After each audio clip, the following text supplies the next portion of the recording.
Hello बच्चों, कविता पाँचवीं से हर्ष स्वीकारा है के अति लघु उत्तरात्मक प्रश्नोत्तर देखिए।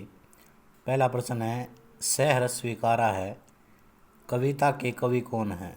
तो कौन है? गजानन माधव मुक्तिबोध। अगला प्रश्न है, कवि के अनुसार भीतर की सरिता क्या है? तो मन के अंदर उत्पन्न होने वाले भाव।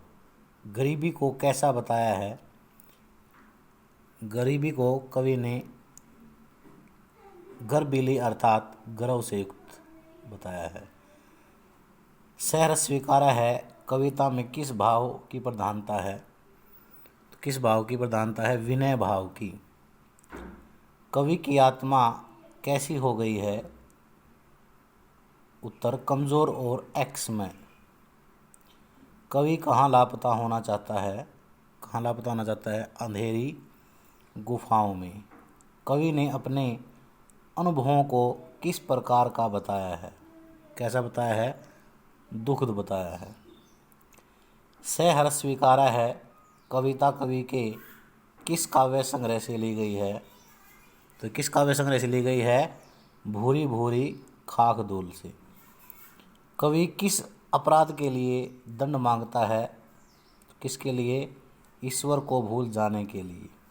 अगला प्रश्न है, सहर्ष स्वीकारा है कविता में कवि ने अपनी प्रियतमा के चेहरे की तुलना किससे की है? तो किससे की है? चांद से। कवि से क्या सहा नहीं जाता? क्या सहा नहीं जाता? रमणीय उजाला। अगला है, कवि को किन बादलों की मंडराती कोमलता कष्ट देती है? तो किसकी? ममता के मंडराते बादलों की, ममता की। कविता के अनुसार ममता के बादलों की मंडराती कोमलता कहाँ गिरती है? कहाँ? भीतर। कविता में बहलाती सहलाती आत्मीयता क्या नहीं होती? तो क्या नहीं होती? बर्दाश्त अर्थात सहन। कवि किससे भयभीत है? भविष्य से। कवि के भीतर क्या है? मीठे पानी का झरना अर्थात भाव। कवि प्रभु के प्रति क्या समर्पित करता है? सर्वस्व अर्थात सब कुछ। बहलाती सहलाती आत्मीयता कैसी है? तो कैसी है? सांत्वना देने वाली। कवि से कैसी आत्मीयता सहन नहीं होती? बहलाती सहलाती आत्मीयता।